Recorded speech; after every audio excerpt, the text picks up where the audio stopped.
Nessa quarta-feira, a gente recebe o nosso comentarista de política econômica, Carlos Augusto Ferreira. Carlos, seja bem-vindo mais uma vez. Bom dia. Bom dia, Ronaldo. Bom dia a todos os telespectadores do Ponto Com News. É um grande prazer estar aqui novamente com vocês e dessa vez com boas notícias. Pois é, excelentes notícias. O FMI previu, ou trouxe a previsão de uma redução da queda do PIB para 3,3%. Ou seja, a gente continua com o PIB assim, negativo, mas um negativo menor do que a gente tinha, né? E isso parece que houve uma espécie, estancou isso. O que isso significa, afinal? Explica para a gente. Na prática é o seguinte, Ronaldo, o FMI ele emite esse relatório, que é o World Economic Outlook, trimestralmente. Há 4 anos nós não tínhamos uma notícia boa sobre o Brasil. As notícias eram sempre ruins. E a leitura do FMI é a seguinte, que a aceleração para a piora reduziu. Ou seja, significa que nós vamos chegar numa redução da economia do Brasil da ordem de 3,3% esse ano, e não de 3,8%. Isso é extremamente importante se nós levarmos em consideração o que eles estão dizendo para o próximo ano. Ou seja, que nós vamos estar positivo em meio ponto percentual, o que significa melhorar 3,8 pontos percentuais. É bastante, Ronaldo. É uma melhoria extremamente elevada, tomando em consideração o cenário do qual nós estamos vindo. Talvez alguém possa olhar e falar, mas poxa vida, a gente está comemorando que a gente ainda continua no negativo, mas é que o problema poderia ser muito maior, né, Carlos? Sem dúvida alguma, diante do que nós ainda temos de indefinições no cenário político, porque nós não temos nada totalmente definido, nós ainda temos um contexto de discussão. É de se esperar qualquer tipo de perplexidade, o que se traduz numa piora. O mercado não está fazendo esse tipo de leitura. Como eu disse para você na outra oportunidade, quando foi definida a equipe econômica, o mercado está lendo qual é a cartilha que esse povo está interessado em implementar. E tudo que está sendo divulgado até o momento é muito positivo. À medida em que o cenário político vai se firmando, se definindo, eu tenho certeza que o Brasil vai numa direção muito positiva. O Brasil tem uma economia, uma matriz econômica muito interessante, é a melhor da América Latina, é a mais diversificada, é a plataforma mais interessante no Mercosul. E não pode se deixar de lado, ainda mais agora com o excesso de liquidez que nós temos com o Brexit. Então, o Brasil pode ser um elemento importante de interesse dos gestores de recursos para ter investimentos significativos.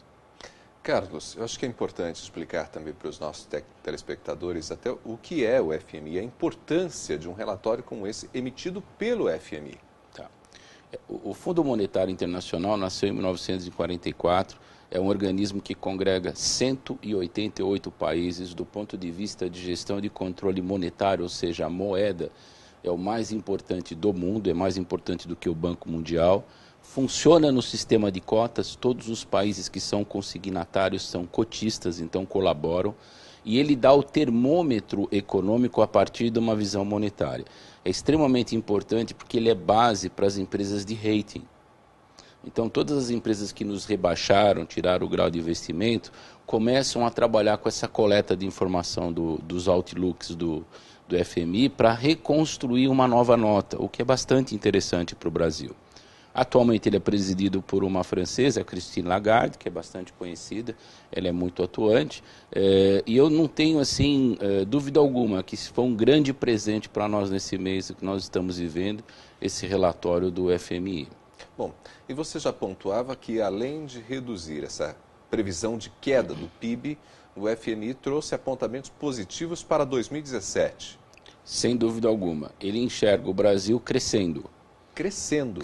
E a gente tinha expectativa que o crescimento só viesse em 2018. A primeira leitura da equipe econômica foi um PIB nulo, né? Tomando em conta que nós também devemos ter um déficit no ano que vem e nós ficaríamos positivo lá para 2018, da ordem de 19 bi. Não sei se vocês se lembram desse comentário. Mas não, o FMI antecipou um PIB positivo, significa crescer. Crescer significa gerar emprego, significa ter investimento. Então, de novo, esse é um segundo semestre acelerado. A equipe econômica tem um mega dever de casa para fazer e hoje tem reunião do Copom para discutir a Selic. Você acredita, já que você é nosso especialista em futurologia, você acredita que a Selic pode ser alterada hoje ou ainda deve ser mantida? Eu vou dar uma opinião e não uma leitura. Eu acho ainda não é prudente. Não é prudente. O ideal é manter a taxa... Manutenção da taxa em 14,25, até porque nós temos ainda a inflação, ainda, de certa forma, dando primeiros sinais de queda, mas ela precisa da solidez dessa queda, ou seja, a queda não pode ser um ponto isolado, tem que ser uma curva de tendência, para lá no final do ano a gente chegar perto do topo. Lembra que o topo é 6,5, né? Então nós já temos um acumulado do ano para a gente chegar lá no ano a caminho da equalização. E se você baixar a taxa de juros, você vai ter uma dificuldade grande nesse momento. Até porque você não tem crédito disponível. Então é difícil girar o mercado de consumo nessa direção. Precisa segurar mais um pouquinho. Ok.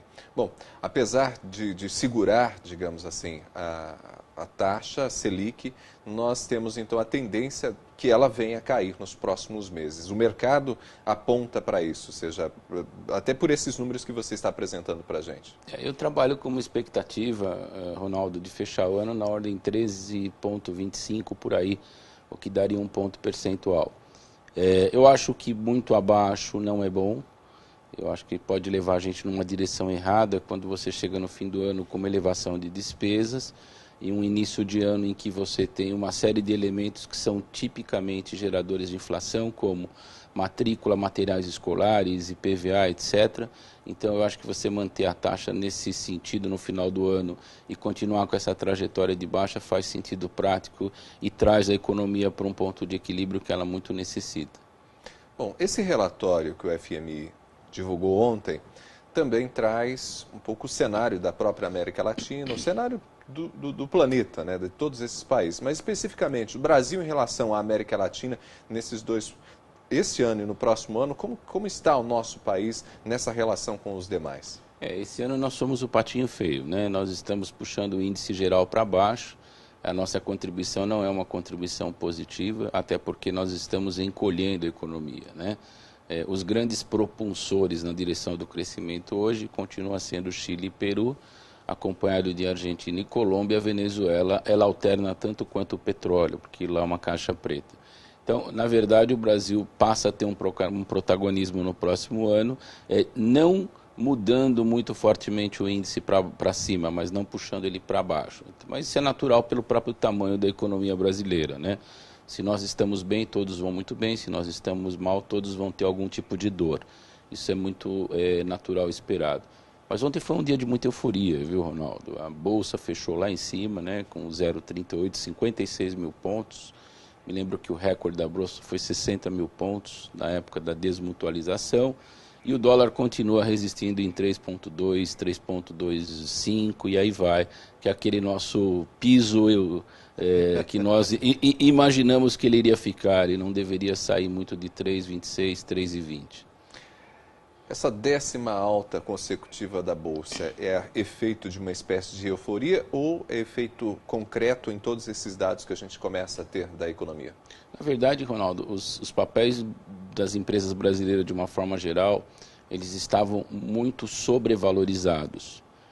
Alguns, inclusive, fora do seu próprio patrimônio líquido, ou seja, não traduzindo uma realidade do negócio, mas sim traduzindo uma realidade político-econômica, né?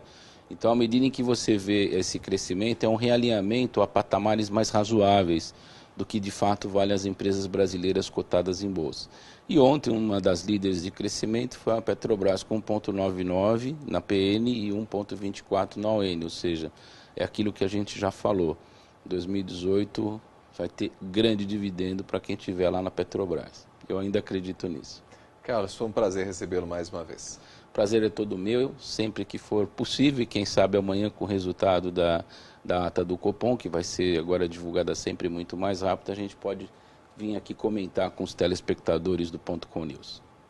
Mais uma vez, obrigado. Esse Carlos Augusto Ferreira conversou com a gente sobre as políticas econômicas e com excelentes notícias hoje. Nós vamos para o intervalo, daqui a pouco voltamos.